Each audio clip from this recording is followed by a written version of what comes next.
दिल में आग है, नजरों में सवाल है, सिस्टम के इस खेल में सब कुछ बेमिसाल है। खामोशी भी यहाँ एक बगावत बन जाती है, जब सच बोलने की कीमत अक्सर जान कहलाती है। नमस्कार दोस्तों, मैं हूं आनंद और आप देख रहे हैं आपके अपने प्यारे यूट्यूब चैनल फिल्मी आनंद पर। रिव्यू शुरू होने वाला है, तो जल्दी से लाइक शेयर सब्सक्राइब कर लें एंड बेल आइकन को दबाना ना भूलें, जिससे कि आपको हमारे आगे आने वाले रिव्यूज मिलते रहें। चलिए, आज हम बात करेंगे इस साल की, इस महीने की अंत की 30 जून को रिलीज होने वाली मूवी मर्दानी 3 की।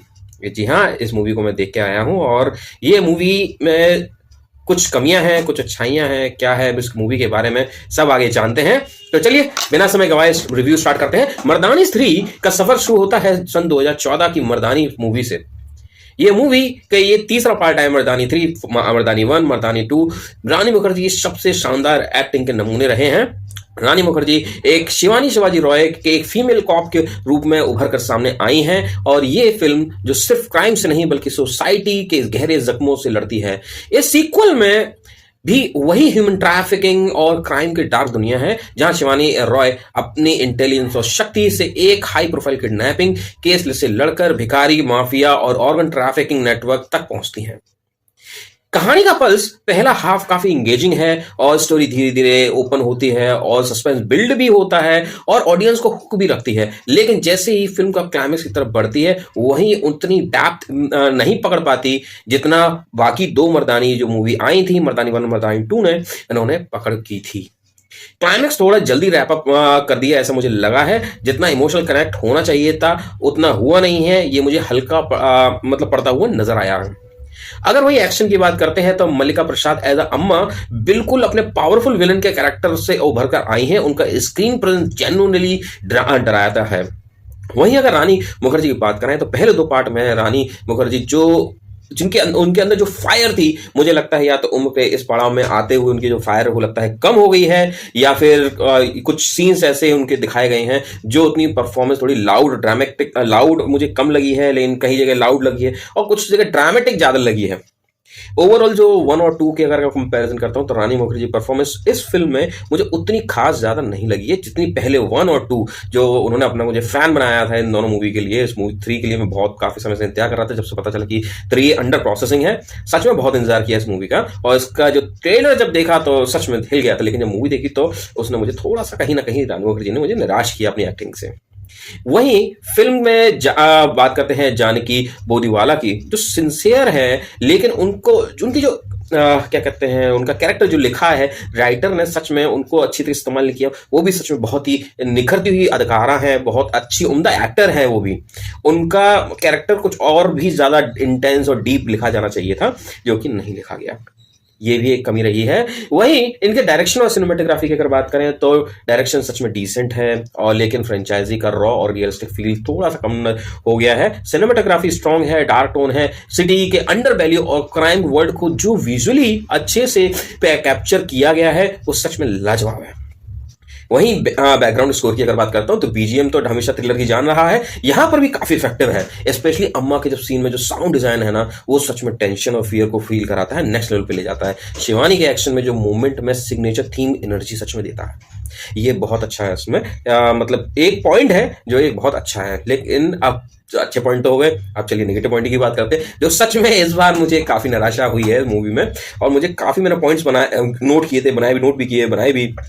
इस सीरीज इस मूवी में जो कमियां सच में नजर आई हैं, जैसा फर्स्ट मैंने बोला, क्लाइमैक्स का एग्जीक्यूशन वीक रहा। स्टोरी स्ट्रॉन्ग बिल्डअप करती है लेकिन क्लाइमैक्स तक आते आते इमोशनल पंच नहीं देती। दूसरा, ऑडियंस को जो वो डीप कनेक्ट नहीं मिल पाता जो पहली दोनों फिल्मों में मिला था। इसका कुछ और भी इशू है, जैसे पेसिंग है, इसकी पेसिंग स्लो है। मूवी का फर्स्ट हाफ कभी कभी आपको स्लो लगेगा, कुछ सीन्स में सस्पेंस बिल्ड होता है लेकिन थोड़ा ड्रॉन आउट लगता है। वहीं शिवानी जी का कैरेक्टर जो आर्क फ्लैट लगता है, बिल्कुल फ्लैट हो गया है उनका। जो पहले कितना फायर था, ओहो कितना बहुत शानदार था ये पहले दो पार्ट, क्योंकि इस बार जो शिवानी का आर्क था सच में बहुत डाउन दिखाया गया है, कुछ ज्यादा खास नहीं लगा मुझे।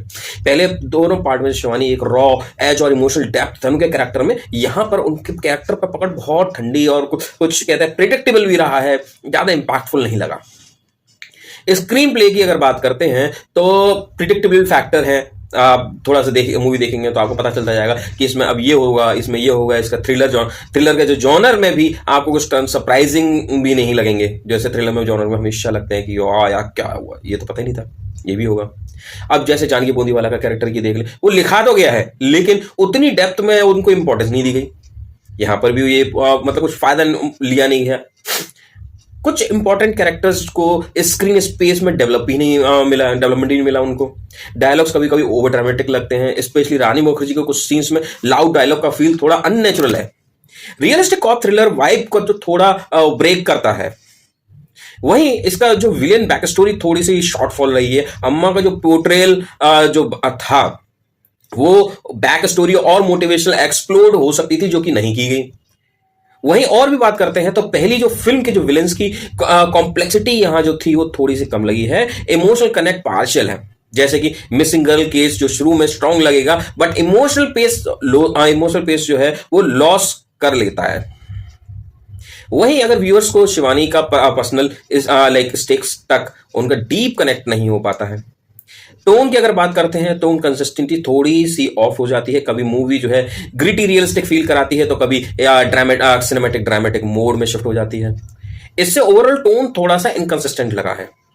एंडिंग का इम्पैक्ट सच में लोगों को अच्छा लगा पर मुझे ज्यादा वो इंप्रेसिव नहीं लगा।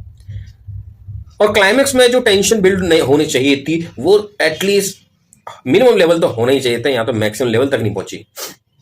जो ज्यादातर थ्रिलर सस्पेंस जॉनर की फिल्म बिल्कुल अपने क्लाइमेक्स पर पहुंच जाती और सच में लगता है यार वाह यार, ये तो सोचा ही नहीं था, क्या गजब था। लेकिन यहां पर वो भी नहीं लगा।